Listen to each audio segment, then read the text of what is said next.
Checking with Ed Wallace right now, who is driving around in another mid-size SUV, but he likes this one. Well, you know, Tim, the SUV market is what's hot again. And Allison called me from Infiniti and asked me if I would look at the QX60. We did it when it first came out, and it was known as the JX before the name change. But she wanted to convince me there's all sorts of great new technology on it. And I said, Allison, that's the hardest thing to show on TV.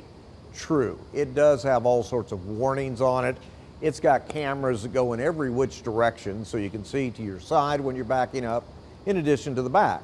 But by and large, it is just the update of the JX, although, for whatever reason, I enjoyed driving this one more than I did when it first came out.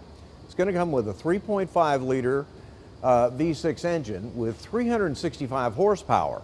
Now, when you push the pedal down to get the acceleration, it feels sluggish, and then you realize if you give it a hard pedal pressure, that's when the acceleration kicks in.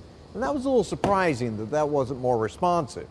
The interior is beautifully done, and I have said ad nauseum, the navigation system in the Infinitis and the Nissans, particularly when it comes to traffic warnings, is the best system of any manufacturer out there. Beautifully done, easy to see, it's just well done. Air conditioning, heating work well, and in this model, by the way, it has both air-conditioned and heated front seats, which is really nice as summer comes on in Texas and what may be the weather come Monday morning. Now, I split the seat in the back to show you that you can get people the 6 foot tall easily in the front and back, but these seats adjust easily. And the reason for that is this is a mid-size SUV with a third row seat.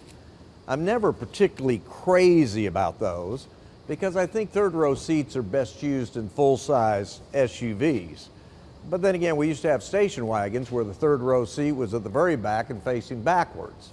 Now, when I opened the back hatch here, I kind of noticed if I leaned into it, I kind of banged my head against it and found out you have to push it the last distance. And I don't know if that's a design defect or if Infiniti intended it to be that way.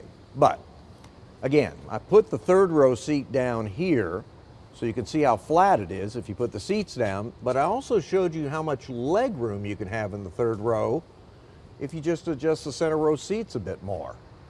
So, I brought it back again because it's really got an appealing price for a luxury mid-size SUV. They start at $42,000.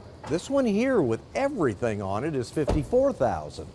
A reminder, the Volkswagen Touareg we just did without a third row seat was $65,000 the way it was equipped. This one seemed to have more.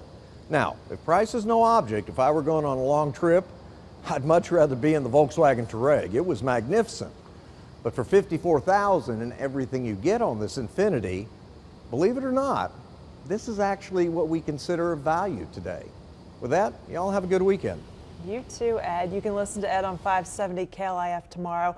His car column is always in Saturday's Fort Worth Star Telegram.